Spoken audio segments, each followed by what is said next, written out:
નમસ્કાર દર્શક મિત્રો, સાબર આવાસ ન્યૂઝમાં આપનું સ્વાગત છે।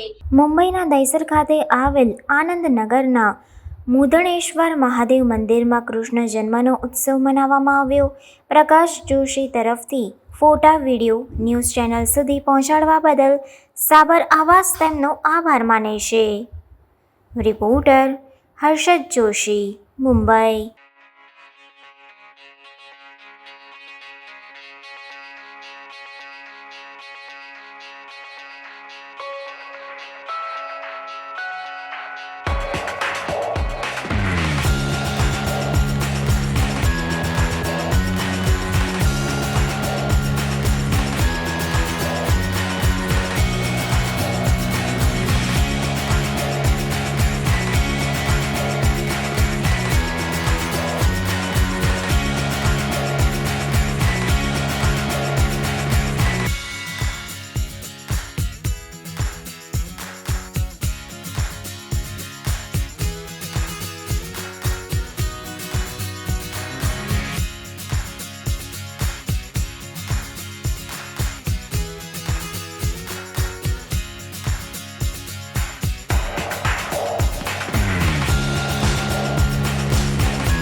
આવા ન્યૂઝ જોવા માટે સાબર આવાસ યુટ્યુબ ચેનલને સબસ્ક્રાઇબ કરો અને લાઇક કરો, જેથી હવે પછીના દરેક સમાચાર સબસ્ક્રાઇબ કરેલા હશે તેઓને નવા સમાચારની માહિતી મળી જશે।